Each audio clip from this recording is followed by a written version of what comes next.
All right, everyone, welcome to another episode of the Ignite podcast. Today, I'm being joined by Peta Cox. Peter is the founder of the Wise Foundation and host of the Defining Boundaries podcast. A really amazing background in surveying, and as we were discussing before we hit record, defined as a jack of all trades. Welcome, Peter. Josh, thanks for having me. Tables are turned. Oh my gosh. I have, I have. For context, we just recorded an episode with me on Peter's podcast, so she's returning the favor. Let's I'm just keen to kind of get your take and view on, like, obviously you've got an amazing background in surveying. You know Mhm. that industry really, really well. Um, that can kind of we can extend the conversation into the built environments and engineering, town planning, architecture as well. But I'd love to just start the conversation like, um, you're a podcast host, you connect with lots of people in the surveying industry. Like, what's your take on the surveying industry at the moment? Like, where do you think things are going? And I know it's a very broad question. We can go into the market, we can go into the industry, we can go into tech and all that sort of stuff. But yeah, what's your take on the surveying industry at the moment? Yeah. Look, it's still booming. And especially up north and things like that. Um, Depending on what area you're working in and things like that. The biggest thing that I sort of see at the moment, let's just preface that I am only working part-time as a surveyor at the moment. So Yeah. I haven't been fully entrenched into the surveying profession myself at the moment, but things that I do see, what I read, who I speak to, I've got lots of friends, as you said, and I speak to a lot of people, is still the biggest thing is this skills shortage. Yeah. Um, Trying to get enough surveyors to complete the jobs that are going on. Um, but in saying that, some companies I hear, oh, there's hardly any work. Company I was working for, they had so much, they put me on to help them out a little bit, sort of thing. Yeah. So, you look on the job sites, there's still lots of jobs for surveyors in the mining, in infrastructure, all of that sort of stuff. So, in certain areas, it's slowing down. Financial reasons, governments cutting back on money, things like that. Queensland, as I said, is booming Yeah. because of the um, Olympics and stuff happening up there in a little while. But yeah, the biggest thing is that everybody is still screaming for surveyors, Yeah. What which do you is think? Like, this skill shortage, is that yeah, I'd love your take on that. Like, there's a similar thing happening in engineering as well. really Yeah. okay. And it's anyway, we can get into it in a second, but like, yeah, why do you think there's a skill shortage? Is it not attractive for younger people to come through and get into the industry? Is it just because there's so much work on that everyone's, being snapped up? Like, what's your take? Never really been publicized. It wasn't marketed well. There a long time ago, surveyors weren't actually allowed to market themselves, all this sort of stuff. So not a lot of people know what a surveyor is, what a surveyor does, the importance of surveying, within everything you do. So that's one of the biggest things that you sort of see in this in why there's shortages because there's still, even though there's education going out there now, there's still not enough people realizing what a surveyor does. Interesting. Yeah, I sat on a panel one day down in Wollongong in front of a whole heap of schoolgirls, and I had a real estate, a builder. Um, I think there was an architect. There was a few other different ladies from different professions, and they all got up and stood and talked about, everything that they did and how they built this and how this and everything. And I was able to stand up and say, well, all these wonderful ladies have just talked about all of the great things that they do within these industries, but not one of those ladies would be able to do anything unless they had a surveyor who was there first. I said, not Interesting. only are we there first, we're then there throughout the whole project, and then we're the last ones there at the end of the project. And all these girls kind of went, "Oh wow," sort of thing. And it's about how you put it out there. What's that elevator pitch of surveying? Do you think Surveying. Go. Sorry. just not good enough? Sorry, well, not It's good enough, but getting. like not good at It's promoting? It's getting there. Yeah. Over sort of the last 10, 12 years, there's been um, surveying careers, surveying task force, which is starting to get into schools and educate and things like that. So that's starting the social media side of it. There's a lot more surveyors getting on there and putting on there what they do every day and, the places they go and stuff like that. Surveying was really a long time ago focused on, are you good at maths? You should be a Yeah. surveyor. Most people who were good at maths wanted to be an engineer. Interesting. Yeah. Everybody knew what an engineer was. Yeah. These days, yeah, I'm I'm not saying I'm not good at maths. I don't like maths. I'm more of the creative, that sort of side of it. I know how to do maths. I know how to do what I need to do to get the job done, to solve the problem, and all that sort of stuff. So a long time ago, I sort of said, you need to market this differently. Not everybody is going to be a registered surveyor. If you want to go to university, yes, you're going to need your physics, your maths, all that kind of stuff. But you need technicians as well. They don't need to know that high level maths. And with the technology that we have these days, I go into schools or speak to people and say, do you like sports? Do you like gaming? Do you like drafting or technical sort of Yeah. stuff? Do you like writing? Do you like geography? You've got all of, do you like art? Like all of these different things fit into what we as surveyors do now with all of the different technology that we have. Yeah.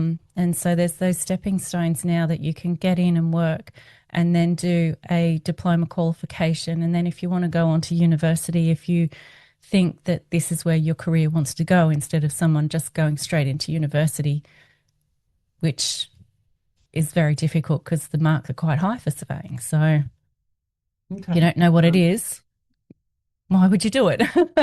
that's right. So it's like it sounds like it's a broader market awareness piece, which you've said is getting better. And like if I think Yeah. about some of the surveying businesses that we're working with at the moment, like we work with them a lot on their social media presence, LinkedIn, Mm-hmm. that sort of stuff, and like actually talking about your business and what you do to not only like attract clients to give you more work, but also like good key people. And they're, some of the stuff they're putting up, like the surveyors are on top of mountains, surveying certain things up there, like these beautiful views. They're at Yep. beaches. Mm-hmm. Like it's not just you talk about infrastructure projects before, but like, and I think these businesses that we're working with are winning and attracting good people because they're showcasing where their surveyors get to travel to and the work they get to do and that sort of thing. So it sounds like it's working, but it's just a bit of a slow burn. It's a slow burn. One of the other areas that you really need to look at is the education of the community.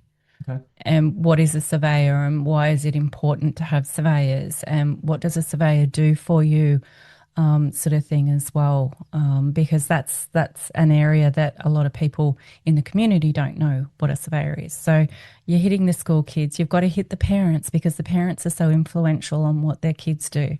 Yeah. Then you've got to hit the community because, even hitting the construction companies and things like that, the companies that are doing the quotes for these jobs, where they're multi-million-dollar jobs and they give a really, really small section of that for the surveying side of it, when the surveyors are there and doing a lot for a long time, sort of thing. So there's education across the whole Yeah. I everything. mean, I mean, yeah, even if I think about like our journey in the civil space, like just educating our clients about how important it was to get like lots of our projects before we start detailed design, they'd be like, I just, just work off the like the GIS mapping for the local council. And like we really pushed to get potholing and surveying done of all Hmm. the existing services before we start design because we had that many uh, horror stories of like you get on site, you're gearing up for construction, and um, there's Gas a main pipe. going through there. Well, yeah, there's a Yes. giant main going through the site that no one knew about, or there's Yep. or we had excavator buckets go through water mains or high voltage Hmm. cables and that sort of stuff, which is scary. And Yes. so yeah, like the education piece is so broad because we had to really push our clients. Like we had relationships with a lot of really great surveying businesses before we bought surveying in-house as we grew. to just push our clients to go, no, let's engage these guys and girls early to get this stuff done. Yeah. And they It's so trusted us, important. so they moved it forward. Yeah. It's so important within the process of building something. Yeah. Um, you talked before about opportunities. Obviously Queensland, the Olympics, that sort of stuff is making Queensland boom. Are there any other areas or industries or sectors that you're seeing requiring a lot of surveying work? Like we talk a lot with our engineering clients about um, like data centers, renewable projects, and that sort of stuff. There's a lot of work in those spaces. Are there any sort of other things that come to mind for you that's that's booming in the surveying space? Oh, it's a real mix, honestly. It's a Yeah. real mix of what's booming at one time sort of thing, because it does go through infrastructure at one stage. And like, we've just got the airport that's just, not far off being done. So all the road infrastructure, building the actual airport. So there was a lot of stuff going on out there in Western Sydney. Hmm. The other states, I don't know much about what's going on in the other states at the moment. There was a time down in Victoria where a lot of work got stopped because of the unions, Yep. all those sorts of things. So there's so many factors that affect what goes on in every state when it comes to all of the different types of things that are being built at the moment and Yeah. need surveyors. As I said, I'm working for a small company at the moment, and we're doing a lot of detail surveys for granny flats and things like that. Okay. Smaller building projects, Yep. booming at the moment.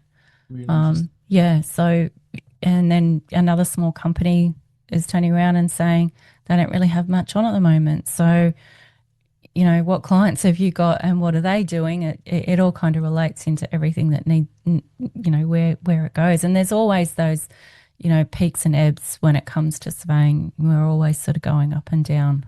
Yep.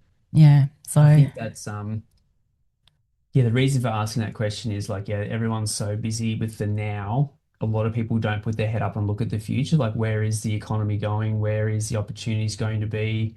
You know, federal budget that just got released, like what's happening there? What's that going to do to where my business or where my team is currently positioned? Do I need to pivot? Do I need to yeah. um, so for the for businesses that are quite quiet, it's like yeah, where do I need to position my business to be in 3 to 6 to 12 months time to capitalize on what's coming, as opposed to just head down in the sand looking at what's now. Yeah. Look, I spoke to somebody who works for a international company, as part of a larger engineering, surveying, geotech or all of that kind of stuff. And their company is like, oh, well, you're quiet or you're not meeting your quotas. You need to get rid of people. And it's like, I've seen it happen time and time again.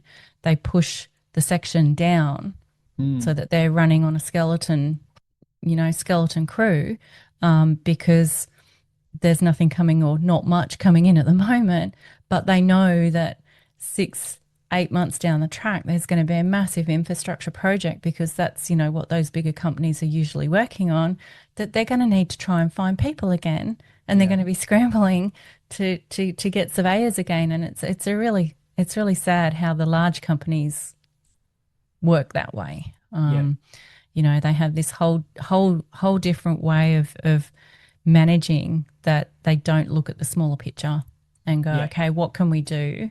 Or where, how can we keep these people on, because we know that something is going to be big is going to be coming shortly. I know. I mean, we work with businesses up to about 10 million in boardroom, from a revenue point of view, 10 to 15. But I always say, like, when you see all those big layoffs happening from the bigger companies, I'm like, now's the time. Like, such a great opportunity for those smaller businesses Yes. to get good staff and to get Yep. people into an environment that's can be sometimes a little bit more conducive to career progression and that sort of thing. So, Yeah. yeah. The amount of times that, I've had people, message me or ring me and say, oh, we need surveyors. Do you know anyone? Is there anyone looking for work? Send them our way, kind of thing. Yeah, And it's like, well, everybody's looking. I know, I know.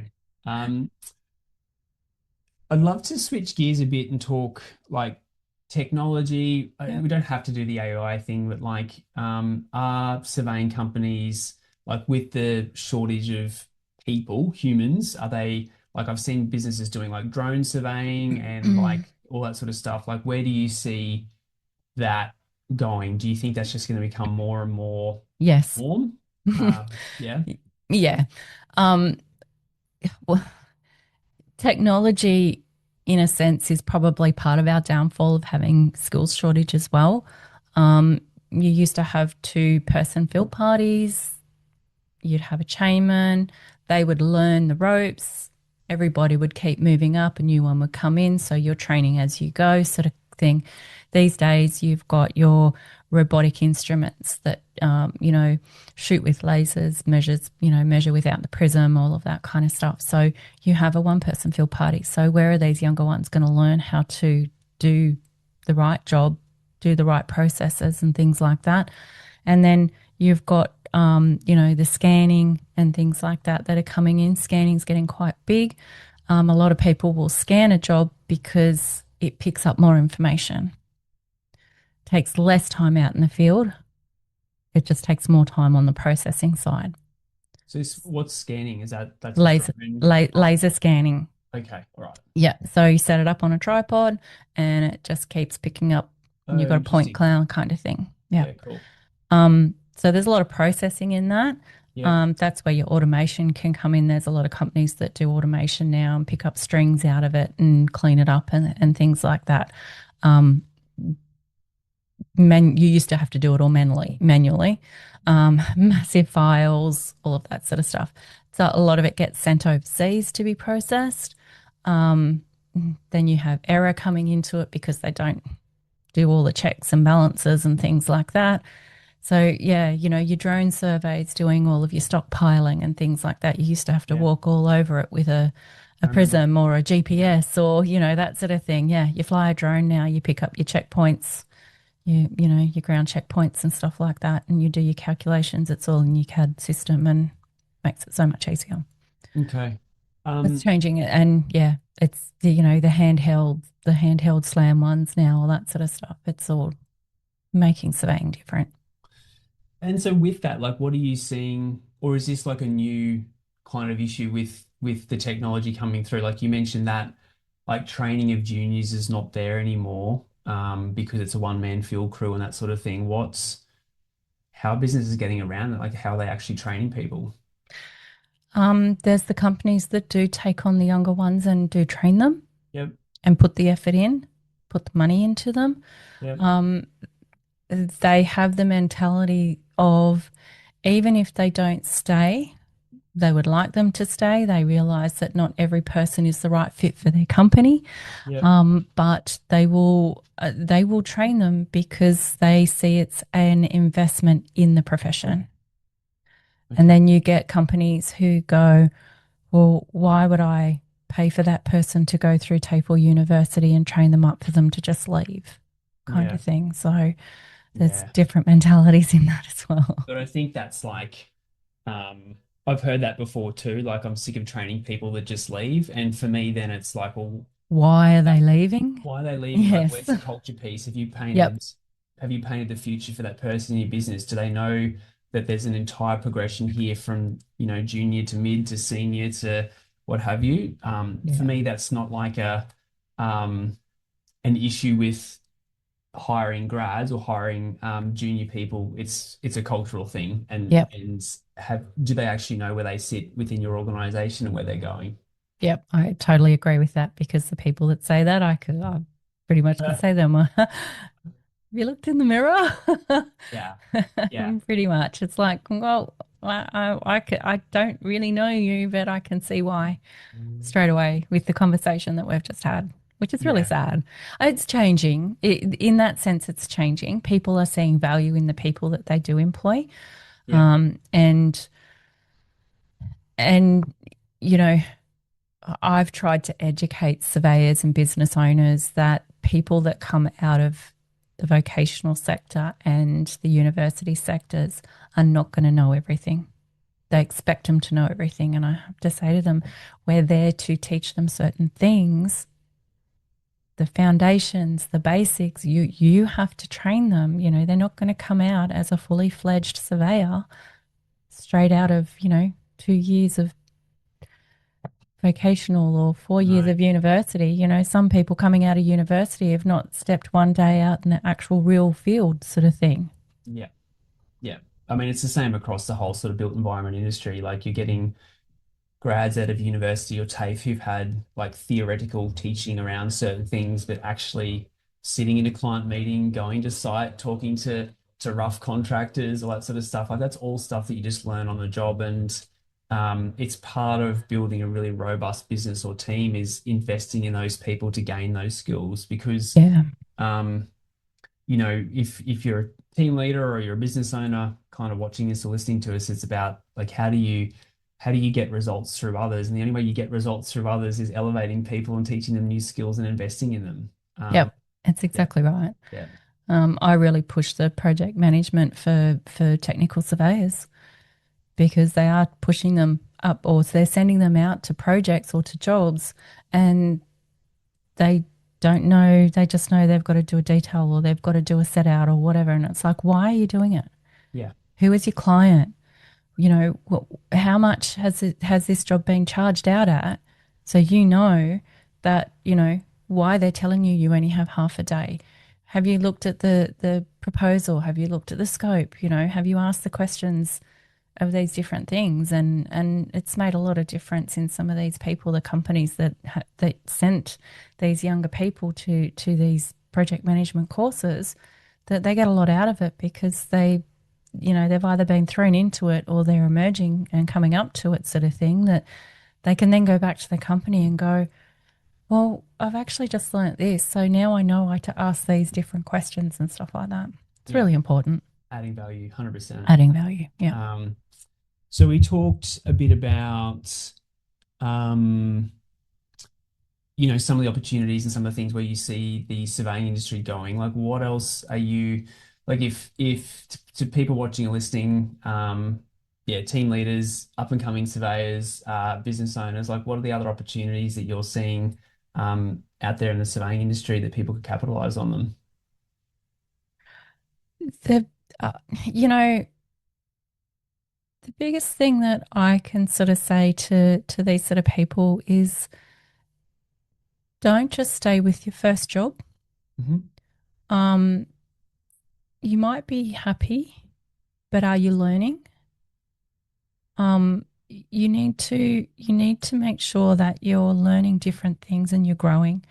Once you stop learning, you become stale, you become old, and not as productive for the company. Um, excuse my voice, it's going. Um, and maybe not even so, don't stay where you are. If you're staying where you are, ask those questions, ask to go into different sections if there is to do different types of things. My cousin, he's a surveyor. He always said 5 years in a job was long enough. You need to move on Okay. to grow, to learn, to do something different. You also have to realize that do you fit the culture of that company? Don't stay there if you don't fit in with that culture because there will be another company that suits you. We lose people because of that culture as Yeah. well. Yeah. So the biggest thing is, make sure that you're happy in what you're doing. Make sure that you're learning. Make sure that you're asking those questions. And surveying can take you anywhere. Mm. So have the opportunities, go and travel and see different places and work for different people and things like that. If you come back, you want to come back home, you'll always get a job. Yeah. That's, Yeah. there's always jobs out there. Find the one that suits you. And that's what I Yeah. always used to say to the young kids, if you like the outdoors, you're just out in the field all the time. Do you like computer games? Are you doing, the point cloud BIM modeling, all of that kind of stuff? Do you like flying the drones and things? Do you just like drafting? You Yeah. know, there's so many different things that our every little niche that we have, you just need to find what's right for you. So don't just settle with where you are. Always be looking to grow. Awesome. Mm. Um, and then not the flip side of that, but to founders, business owners, Yep. team leaders who are listening to that, how do they keep people? How do they like paint that future? How do they ensure that like pe good people don't leave? What are some things they can start to do? Yeah, that's a hard one because you're always going to lose the people who are chasing the money. Yeah, that's true. Um, there's unless you have the money there to offer them. Um, I honestly believe that you should be paid what you're worth and capable of, not because of who you are or anything. It's, what value are you giving back to the company? Yeah. For companies, the biggest thing in keeping that, as you said, it is that culture, it is the values that you have. You know, are they happy? Do they feel safe in there? Do they feel comfortable in having those communications and those conversations with you? Is it open? Are you making them feel part of the team? Quite often when you're doing a proposal or you're doing a job, bring your team members in. They all have a certain skill set. Yeah. You as the leader don't know everything. I'm the first to say I know a little bit about everything, but I don't know a lot about one thing. So Hmm. you utilize those people and their skills that they have, and you bring them in and you make them feel like they are part of the team, that they have a say.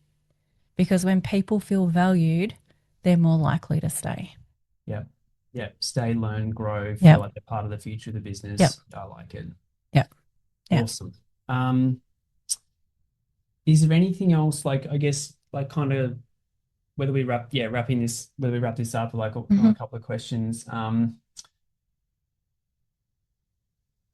Yeah, I mean I want to kind of point this to the younger generation, but also like most of our listeners are founders and team leaders and that sort of stuff. Yeah, like what's one? I mean, I know, yeah, you're passionate about the surveying industry. You kind of can see where it's going and that sort of thing. What's we're probably not going to be able to do it. Let's do two. To founders and business owners, like Okay. what's the one kind of opportunity or the thing that you're seeing out there that they could work on, do better to run a better business in surveying, keep people and kind of grow. And then we'll do the younger generation in a second. Professional development, Yeah, supporting their employees by giving them the professional development. Let them have that 1 day a month. Let them have whatever it is that they need so that they are growing themselves. yeah, Because if you don't allow them to grow as a person, you may lose them as well. It's about investing in your team. yeah, yeah, That's the biggest thing that I can say is allowing that to happen. yeah. And not seeing it as a an expense or an overhead or something like that. Yeah. It's actually investing in the growth and the future of your business. Yeah, Yep. Yep. And that's the same thing I probably say for the emerging is your yeah, professional development, um, mentoring or coaching. They're big things for me. Having so many surveyors are just going out in the field, doing their job, going to the office, doing their calculations, doing their drafting, whatever, handing it over to people and stuff like that, and not focusing on themselves. And the two sides of it, the business work side of it and the personal mental side of it. Um, Mental health and well-being is a massive thing for me, and it has been for a very, very long time. I think this may come more to the forefront now because of the psychosocial stuff coming out now. But for me, that's always been important for people yeah, to make sure that their their well-being is not being impacted by their work, that they have a balance, that they learn how to have that balance. It's really important.